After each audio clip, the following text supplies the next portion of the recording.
श्री गणेशाय नमः। नारायणं नमस्कृते नरं चैव नरोत्तमं देवीं सरस्वतीं व्यासं ततो जयमुदीरयेत्। संक्षिप्त महाभारत आदि पर्व अध्याय 47 से 50। अध्याय 47 आर्त ब्राह्मण परिवार पर कुंती की दया। वैशंपायन जी बोले, युधिष्ठिर आदि पांचों भाई अपनी माता कुंती के साथ एक चक्रा नगरी में रहकर तरह तरह के दृश्य देखते हुए विचरने लगे। वे भिक्षावृत्ति से अपना जीवन निर्वाह करते थे। नगर निवासी उनके गुणों से मुग्ध होकर उनसे बड़ा प्रेम करने लगे। वे सायंकाल होने पर दिन भर की भिक्षा लाकर माता के सामने रख देते। माता की अनुमति से आधा भीमसेन खाते और आधे में सब लोग। इस प्रकार बहुत दिन बीत गए। एक दिन और सब लोग तो भिक्षा के लिए चले गए थे, परंतु किसी कारणवश भीमसेन माता के पास ही रह गए थे। उसी दिन ब्राह्मण के घर में करुण क्रंदन होने लगा। वे लोग बीच बीच में विलाप करते और रोते जाते। ये सब सुनकर कुंती का सौहार्द पूर्ण हृदय दया से द्रवित हो गया। उन्होंने भीमसेन से कहा, बेटा, हम लोग ब्राह्मण के घर में रहते हैं और ये हमारा बहुत सत्कार करते हैं। मैं प्रायः ये सोचा करती हूँ कि इस ब्राह्मण का कुछ न कुछ उपकार करना चाहिए। कृतज्ञता ही मनुष्य का जीवन है। जितना कोई अपना उपकार करे उससे बढ़कर उसका करना चाहिए। अवश्य ही इस ब्राह्मण पर कोई विपत्ति आ पड़ी है। यदि हम इसकी कुछ सहायता कर सकें तो उऋण हो जाएं। भीमसेन ने कहा, माँ, तुम ब्राह्मण के दुख और दुख के कारण का पता लगा लाओ। मैं उनके लिए कठिन से कठिन काम भी करूँगा। कुंती जल्दी से ब्राह्मण के घर में गई, मानो गाय अपने बंधे बछड़े के पास दौड़ी गई हो। उन्होंने देखा कि ब्राह्मण अपनी पत्नी और पुत्र के साथ मुंह लटकाकर बैठा है और कह रहा है, धिक्कार है मेरे इस जीवन को, क्योंकि यह सारहीन, व्यर्थ, दुखी और पराधीन है। जीव अकेला ही धर्म, अर्थ और काम का भोग करना चाहता है। इनका वियोग होना ही उसके लिए महान दुख है। अवश्य ही मोक्ष सुख स्वरूप है, परंतु मेरे लिए उसकी कोई संभावना नहीं है। इस आपत्ति से छूटने का ना तो कोई उपाय दिखता है और ना मैं अपनी पत्नी और पुत्र के साथ भाग ही सकता हूँ। तुम मेरी जितेंद्रिय एवं धर्मात्मा सहचरी हो। देवताओं ने तुम्हें मेरी सखी और सहारा बना दिया है। मैंने मंत्र पढ़कर तुमसे विवाह किया है। तुम कुलीन, शीलवती और बच्चों की माँ हो। तुम सती साध्वी और मेरी हितैषिणी हो। राक्षस से अपने जीवन की रक्षा के लिए मैं तुम्हें उसके पास नहीं भेज सकता। पति की बात सुनकर ब्राह्मणी ने कहा, स्वामीन, आप साधारण मनुष्य के समान शोक क्यों कर रहे हैं? एक ना एक दिन सभी मनुष्यों को मरना ही पड़ता है। फिर इस अवश्यंभावी बात के लिए शोक क्यों किया जाए? पत्नी, पुत्र अथवा पुत्री सब अपने ही लिए होते हैं। आप विवेक के बल से चिंता छोड़िए। मैं स्वयं उसके पास जाऊंगी। पत्नी के लिए सबसे बढ़कर यही सनातन कर्तव्य है कि वह अपने प्राणों को निछावर करके पति की भलाई करे। मेरे इस काम से आप सुखी होंगे और मुझे भी परलोक में सुख तथा इस लोक में यश मिलेगा। मैं आपके धर्म और लाभ की बात कहती हूँ। जिस उद्देश्य से विवाह किया जाता है वह अब पूरा हो चुका। आपके मेरे गर्भ से एक पुत्र और एक पुत्री है। आप इन बच्चों का जैसा पालन पोषण कर सकते हैं वैसा मैं नहीं कर सकती। यदि आप नहीं रहेंगे तो मेरे प्राणेश्वर, मेरे जीवन सर्वस्व मैं कैसे रहूंगी और इन बच्चों की क्या दशा होगी? यदि मैं अनाथ और विधवा होकर जीवित भी रहूं तो इन बच्चों को कैसे रखूंगी? जब घमंडी और अयोग्य पुरुष इस लड़की को मांगने लगेंगे तब मैं इसकी रक्षा कैसे कर पाऊंगी? जैसे पक्षी मांस के टुकड़े पर झपटते हैं वैसे ही दुष्ट पुरुष विधवा स्त्री पर। मैं भला वैसा जीवन कैसे बिता सकूंगी? इस कन्या को मर्यादा में रखना और बच्चे को सद्गुणी बनाना मुझसे कैसे हो सकेगा? आपके वियोग में मैं ना रहूंगी और आपके तथा मेरे बिना इन बच्चों का नाश हो जाएगा। आपके जाने से हम चारों का विनाश हो जाएगा। इसलिए आप मुझे भेज दीजिए। स्त्रियों के लिए यह बड़े सौभाग्य की बात है कि अपने पति से पहले ही परलोक वासिनी हो जाएं। मैंने सब कुछ छोड़ दिया है। पुत्र और पुत्री भी।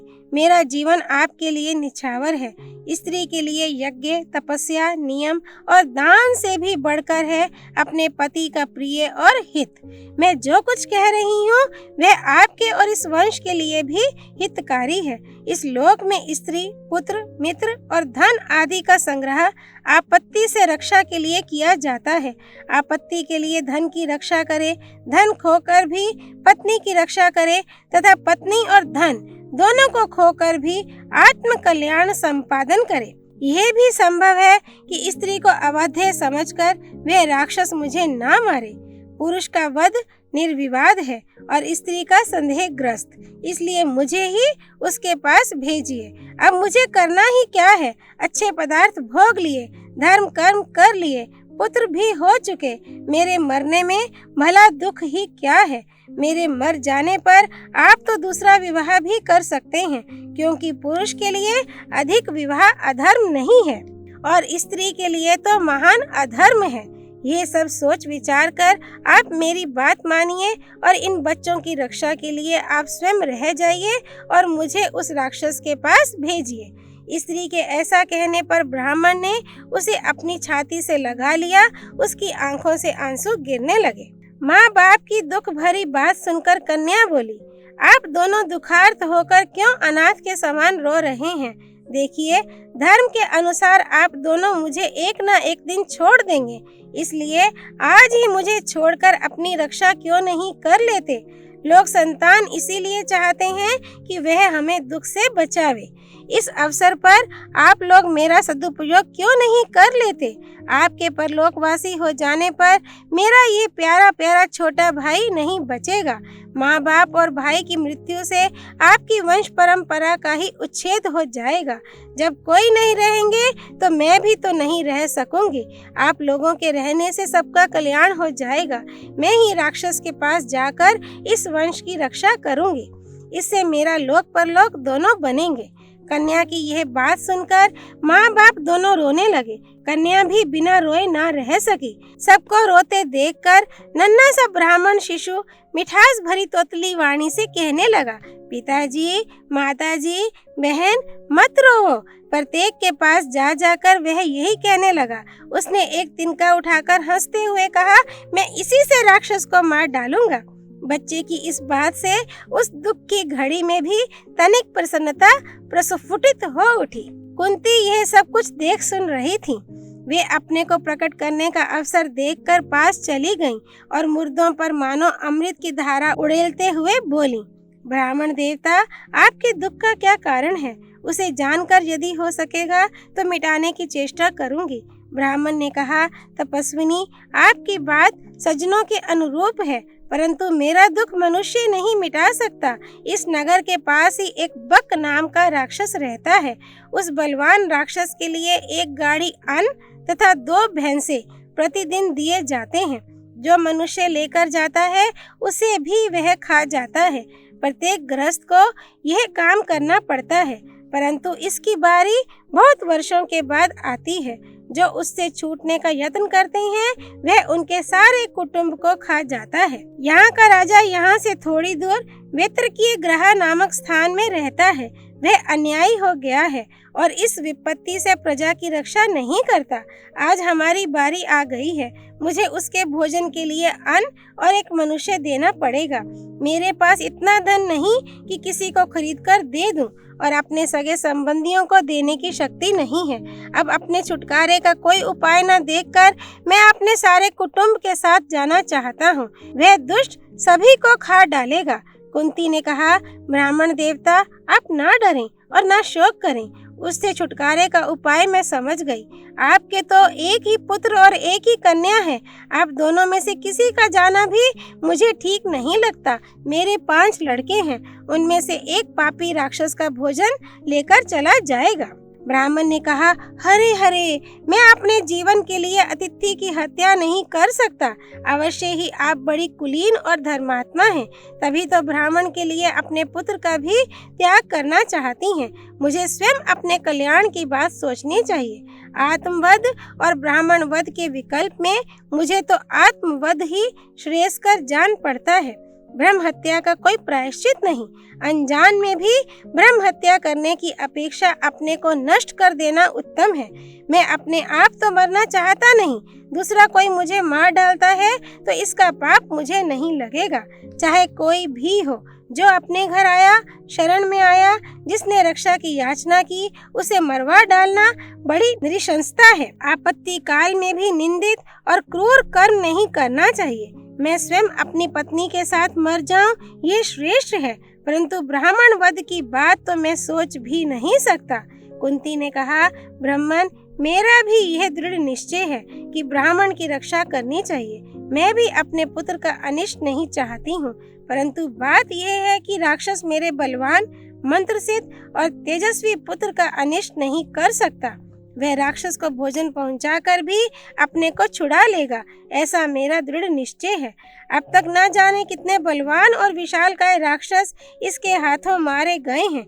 एक बात है, इसकी सूचना आप किसी को ना दें, क्योंकि लोग ये विद्या जानने के लिए मेरे पुत्रों को तंग करेंगे। कुंती की बात से ब्राह्मण परिवार को बड़ी प्रसन्नता हुई। कुंती ने ब्राह्मण के साथ जाकर भीमसेन से कहा कि तुम यह काम कर दो। भीमसेन ने बड़ी प्रसन्नता के साथ माता की बात स्वीकार कर ली। जिस समय भीमसेन ने वह काम करने की प्रतिज्ञा की, उसी समय युधिष्ठिर आदि भिक्षा लेकर लौटे। युधिष्ठिर ने भीमसेन के आकार से ही सब कुछ समझ लिया। उन्होंने एकांत में बैठकर अपनी माता से पूछा, माँ, भीमसेन क्या करना चाहते हैं? ये उनकी स्वतंत्र इच्छा है या आपकी आज्ञा? कुंती बोली, मेरी आज्ञा। युधिष्ठिर ने कहा, माँ, आपने दूसरों के लिए अपने पुत्र को संकट में डालकर बड़े साहस का काम किया है। कुंती ने कहा, बेटा, भीमसेन की चिंता मत करो, मैंने विचार की कमी से ऐसा नहीं किया है। हम लोग यहाँ इस ब्राह्मण के घर में आराम से रहते हैं, उससे उऋण होने का यही उपाय है। मनुष्य जीवन की सफलता इसी में है कि वह कभी उपकारी के उपकार को ना भूले, उसके उपकार से भी बढ़कर उसका उपकार कर दे। भीमसेन पर मेरा विश्वास है। पैदा होते ही वह मेरी गोद से गिरा था, उसके शरीर से टकराकर चट्टान चूर चूर हो गई। मेरा निश्चय विशुद्ध धार्मिक है, इससे प्रत्युपकार तो होगा ही, धर्म भी होगा। युधिष्ठिर बोले, माता, आपने जो कुछ समझबूझकर किया है वह सब उचित है। अवश्य ही भीमसेन राक्षस को मार डालेंगे, क्योंकि आपके हृदय में ब्राह्मण की रक्षा के लिए विशुद्ध धर्म भाव है। किंतु ब्राह्मण से ये अवश्य कह देना चाहिए कि नगर निवासियों को ये बात मालूम न होने पावे। अध्याय 48 बक्कासुर का वध। वैशंपायन जी कहते हैं, जन्मेजय, कुछ रात बीत जाने पर भीमसेन राक्षस का भोजन लेकर बक्कासुर के वन में गए और वहां उसका नाम ले लेकर पुकारने लगे। वह राक्षस विशालकाय, वेगवान और बलशाली था। उसकी आंखें लाल, दाढ़ी मूंछ लाल, कान नुकीले, मुंह कान तक फटा था। देखकर डर लगता था। भीमसेन की आवाज सुनकर वह तमतमा उठा। वह भौहें टेढ़ी करके दांत पीसता हुआ इस प्रकार भीमसेन की ओर दौड़ा मानो धरती फाड़ डालेगा। उसने वहां आकर देखा तो भीमसेन उसके भाग का अन्न खा रहे हैं। वह क्रोध से आग बबूला हो आंखें फाड़कर बोला, अरे ये दुर्बुद्धि कौन है जो मेरे सामने ही मेरा अन्न निगलता जा रहा है? क्या यह यमपुरी जाना चाहता है? भीमसेन हंस पड़े। उसकी कुछ भी परवाह न करके मुंह फेर लिया और खाते रहे। वह दोनों हाथ उठाकर भयंकर नाद करता हुआ उन्हें मार डालने के लिए टूट पड़ा। फिर भी भीमसेन उसका तिरस्कार करते हुए खाते ही रहे। उसने भीमसेन की पीठ पर दोनों हाथों से 2 घूंसे कसकर जमाए, फिर भी वे खाते ही गए। अब बक्कासुर और भी क्रोधित हो एक वृक्ष उखाड़कर उन पर झपटा। भीमसेन धीरे धीरे खा पीकर हाथ मुंह धोकर हंसते हुए डटकर खड़े हो गए। राक्षस ने उन पर जो वृक्ष चलाया उसे उन्होंने बाएं हाथ से पकड़ लिया। अब दोनों ओर से वृक्षों की मार होने लगी। घमासान लड़ाई हुई। वन के वृक्षों का विनाश सा हो गया। बक ने दौड़कर भीमसेन को पकड़ा। वे उसे हाथों में कसकर घसीटने लगे। जब वह थक गया तब भीमसेन उसे जमीन में पटककर घुटनों से रगड़ने लगे। उसकी गर्दन पकड़कर दबा दी और लंगोट खींच उसे मरोड़कर कमर तोड़ डाली। उसके मुंह से खून गिरने लगा तथा हड्डी पसली टूट जाने से प्राण पखेरु उड़ गए। बक्कासुर की चिल्लाहट से उसके परिवार के राक्षस डर गए और अपने सेवकों के साथ बाहर निकल आए। भीमसेन ने उन्हें डर से अचेत देखकर ढाढ़स बंधाया और उनसे ये शर्त कराई कि अब तुम लोग कभी मनुष्यों को ना सताना। यदि भूल से भी ऐसा किया तो इसी प्रकार तुम्हें भी मरना पड़ेगा। राक्षसों ने भीमसेन की बात स्वीकार कर ली। भीमसेन बक्कासुर की लाश लेकर नगर के द्वार पर आए और वहां उसे पटक कर चुपचाप चले गए। तभी से नागरिकों को कभी राक्षसों के उपद्रव का अनुभव नहीं हुआ। बक्कासुर के परिवार वाले भी इधर उधर भाग गए। भीमसेन ने ब्राह्मण के घर जाकर धर्मराज युधिष्ठिर से वहां की सब घटना कह दी। इधर नगरवासी प्रातःकाल उठकर बाहर निकले तो देखते हैं कि वह पहाड़ के समान राक्षस खून से लथपथ होकर जमीन पर पड़ा है। उसे देखकर सबके रोंगटे खड़े हो गए। बात की बात में यह समाचार चारों ओर फैल गया। हजारों नागरिक, जिनमें बच्चे, बूढ़े और स्त्रियां भी थीं, उसे देखने के लिए आए। सबने यह अलौकिक कर्म देखकर आश्चर्य प्रकट किया और अपने अपने इष्ट देवता की पूजा की। लोगों ने पता लगाया कि आज किसकी बारी थी। फिर ब्राह्मण के पास जाकर पूछताछ की। ब्राह्मण ने ये घटना छिपाते हुए कहा, आज मेरी बारी थी, इसलिए मैं अपने परिवार के साथ रो रहा था। उसी समय किसी उदार चरित्र मंत्र सिद्ध ब्राह्मण ने आकर मेरे दुख का कारण पूछा और प्रसन्नता पूर्वक मुझे विश्वास दिलाकर बोला कि मैं उस राक्षस को अन्न पहुंचा दूंगा। तुम मेरे बारे में चिंता या भय मत करना। वे ही राक्षस का भोजन लेकर गए थे। अवश्य ही ये उन्हीं का काम है। सभी वन के लोग इस घटना से प्रसन्न होकर ब्रह्मोत्सव मनाने लगे। पांडव भी ये आनंदोत्सव देखते हुए वहीं सुख से निवास करने लगे। अध्याय 49। द्रौपदी के स्वयंवर का समाचार तथा धृष्टद्युम्न और द्रौपदी की जन्म कथा। जन्मेजय ने पूछा, भगवान, बक्कासुर को मारने के बाद पांडवों ने क्या किया? कृपया वर्णन कीजिए। वैशंपायन जी ने कहा, जन्मेजय, बक्कासुर को मारने के पश्चात पांडव वेदाध्ययन करते हुए उसी ब्राह्मण के घर में निवास करने लगे। कुछ दिनों के बाद उसके यहाँ एक सदाचारी ब्राह्मण आया। बड़े आदर सत्कार से उसे स्थान दिया गया। कुंती और पांचों पांडव भी उसकी सेवा सत्कार में लग रहे थे। ब्राह्मण ने कथा प्रसंग में देश, तीर्थ, नदी, नद और राजाओं का वर्णन करते करते द्रुपद की कथा छेड़ दी तथा द्रौपदी के स्वयंवर की बात भी कही। पांडवों ने विस्तार पूर्वक द्रौपदी की जन्म कथा सुननी चाहिए। इस पर वह अतिथि ब्राह्मण द्रुपद का पूर्व चरित्र सुनाकर कहने लगा, जब से द्रोणाचार्य ने पांडवों के द्वारा द्रुपद को पराजित करवाया, तब से घड़ी दो घड़ी के लिए भी द्रुपद को चैन नहीं मिला। वे चिंतित रहने के कारण दुर्बल पड़ गए और द्रोणाचार्य से बदला लेने के लिए कर्म सिद्ध ब्राह्मणों की खोज में एक आश्रम से दूसरे आश्रम पर घूमने लगे। वे शोकातुर होकर यही सोचते रहते कि मुझे श्रेष्ठ संतान की प्राप्ति कैसे हो, किंतु किसी भी प्रकार द्रोणाचार्य के प्रभाव, विनय, शिक्षा और चरित्र को नीचा दिखाने में वे समर्थ न हुए। राजा द्रुपद गंगा तट पर घूमते घूमते कलमाशी नगरी के पास एक ब्राह्मण बस्ती में गए। उस बस्ती में ऐसा कोई नहीं था जो ब्रह्मचर्य का विधिवत पालन करने वाला अथवा स्नातक ना हो। उनमें कश्यप गोत्र के 2 ब्राह्मण बड़े ही शांत, तपस्वी और स्वाध्यायशील थे। उनके नाम थे याज और उपयाज। उन्होंने पहले छोटे भाई उपयाज के पास जाकर सेवा शुश्रूषा के द्वारा उन्हें प्रसन्न किया और प्रार्थना की कि आप कोई ऐसा कर्म कराइए जिससे मेरे यहाँ द्रोण को मारने वाले पुत्र का जन्म हो। मैं आपको 1 अर्बुद 10 करोड़ गाय दूंगा। यही नहीं, आपकी जो इच्छा होगी उसे मैं पूर्ण करूंगा। उपयाज ने कहा, मैं ऐसा नहीं कर सकता। द्रुपद ने फिर भी 1 वर्ष तक उनकी सेवा की। उपयाज ने कहा, राजन, मेरे बड़े भाई याज एक दिन वन में विचर रहे थे। उन्होंने एक ऐसी जमीन पर गिरे हुए फल को उठा लिया जिसकी शुद्धि अशुद्धि के संबंध में कुछ पता नहीं था। मैंने उनका ये काम देख लिया और सोचा कि वे किसी वस्तु के ग्रहण में शुद्धि अशुद्धि का विचार नहीं करते। तुम उनके पास जाओ, वे तुम्हारा यज्ञ करा देंगे। उन्होंने याज की सेवा शुश्रूषा करके उन्हें प्रसन्न किया और प्रार्थना की कि मैं द्रोण से श्रेष्ठ और उनको युद्ध में मारने वाला पुत्र चाहता हूँ। आप वैसा यज्ञ मुझसे कराइए। मैं आपको 1 अर्बुद गौ दूंगा। याज ने स्वीकार कर लिया। याज की सम्मति से द्रुपद का यज्ञ कार्य संपन्न हुआ और अग्निकुंड से एक दिव्य कुमार प्रकट हुआ। उसके शरीर का रंग धधकती आग के समान था, सिर पर मुकुट और शरीर पर कवच था। उसके हाथ में धनुष, बाण और खड्ग थे।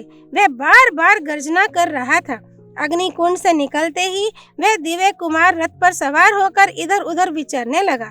सभी पांचालवासी हर्षित होकर साधु साधु का उद्घोष करने लगे। इसी समय आकाशवाणी हुई, इस पुत्र के जन्म से द्रुपद का सारा शोक मिट जाएगा।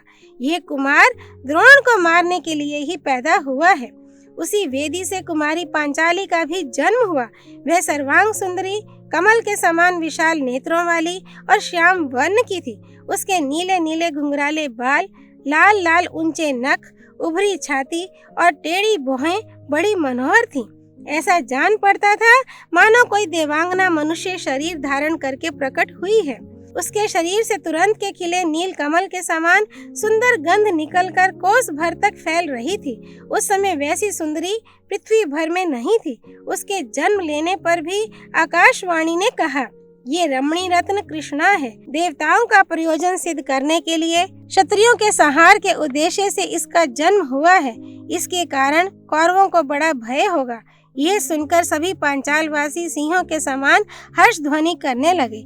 इस दिव्य कुमारी और कुमार को देखकर द्रुपद राज की रानी याज के पास आई और प्रार्थना करने लगी कि ये दोनों मेरे अतिरिक्त और किसी को अपनी मां न जाने। याज ने राजा की प्रसन्नता के लिए कहा, एवं अस्तु। ब्राह्मणों ने इन दिव्य कुमार और कुमारी का नामकरण किया। वे बोले, ये कुमार बड़ा धृष्ट, ढीठ और असहिष्णु है। बल, रूप, धन अथवा कवच कुंडल आदि की कांति से संपन्न है। इसकी उत्पत्ति भी अग्नि की द्युति से हुई है, इसलिए इसका नाम धृष्टद्युम्न होगा। और यह कुमारी कृष्ण वर्ण की है, इसलिए इसका नाम कृष्णा होगा। यज्ञ समाप्त हो जाने पर द्रोणाचार्य धृष्टद्युम्न को अपने घर ले आए और उसे अस्त्र शस्त्र की विशिष्ट शिक्षा दी। परम बुद्धिमान द्रोणाचार्य ये जानते थे कि प्रारब्ध अनुसार जो कुछ होना है वह तो होकर ही रहेगा। इसलिए उन्होंने अपनी कीर्ति के अनुरूप उस शत्रु को भी अस्त्र शिक्षा दी जिसके हाथों उनका मरना निश्चित था। अध्याय 50। व्यास जी का आगमन और द्रौपदी के पूर्व जन्म की कथा। वैशंपायन जी कहते हैं, जन्मेजय, द्रौपदी के जन्म की कथा और उसके स्वयंवर का समाचार सुनकर पांडवों का मन बेचैन हो गया। उनकी व्याकुलता और द्रौपदी के प्रति प्रीति देखकर कुंती ने कहा कि बेटा, हम लोग बहुत दिनों से इस ब्राह्मण के घर में आनंद पूर्वक रह रहे हैं। अब यहाँ का सब कुछ हम लोग देख चुके। चलो ना, तुम्हारी इच्छा हो तो पंचाल देश में चलें। युधिष्ठिर ने कहा कि यदि सब भाइयों की सम्मति हो तो चलने में क्या आपत्ति है। सबने स्वीकृति दे दी। प्रस्थान की तैयारी हुई। उसी समय श्री कृष्ण द्वैपायन व्यास पांडवों से मिलने के लिए एक चक्रा नगरी में आए। सब उनके चरणों में प्रणाम करके हाथ जोड़ खड़े हो गए। व्यास जी ने एकांत में पांडवों का किया सत्कार स्वीकार करके उनके धर्म, सदाचार, शास्त्राज्ञा पालन, पूजा, ब्राह्मण पूजा आदि के संबंध में पूछकर धर्म नीति और अर्थ नीति का उपदेश किया। चित्र विचित्र कथाएं सुनाई। इसके बाद प्रसंगानुसार कहने लगे, पांडवों, पहले की बात है, एक बड़े महात्मा ऋषि की सुंदरी और गुणवती कन्या थी, परंतु रूपवती, गुणवती और सदाचारणी होने पर भी पूर्व जन्मों के बुरे कर्मों के फलस्वरूप किसी ने उसे पत्नी के रूप में स्वीकार नहीं किया। इससे दुखी होकर वह तपस्या करने लगी। उसकी उग्र तपस्या से भगवान शंकर संतुष्ट हुए। उन्होंने उसके सामने प्रकट होकर कहा, तू मुंह मांगा वर मांग ले। उस कन्या को भगवान शंकर के दर्शन से और वर मांगने के लिए कहने से इतना हर्ष हुआ कि वह बार बार कहने लगी, मैं सर्वगुण युक्त पति चाहती हूँ। शंकर भगवान ने कहा कि तुझे 5 भरतवंशी पति प्राप्त होंगे। कन्या बोली, मैं तो आपकी कृपा से एक ही पति चाहती हूँ।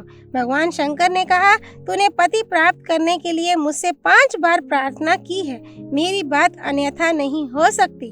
दूसरे जन्म में तुझे 5 ही पति प्राप्त होंगे। पांडवों, वही देव रूपिणी कन्या द्रुपद की यज्ञ वेदी से प्रकट हुई है। तुम लोगों के लिए विधि विधान के अनुसार वही सर्वांग सुंदरी कन्या निश्चित है।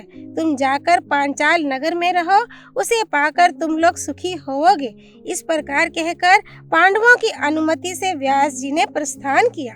ओम तत्सत। नारायण स्वरूप भगवान श्री कृष्ण की जय। भगवती सरस्वती की जय। भगवान व्यास अवतार परम ऋषि श्री कृष्ण द्वैपायन की जय। श्री हरि अर्पणमस्तु।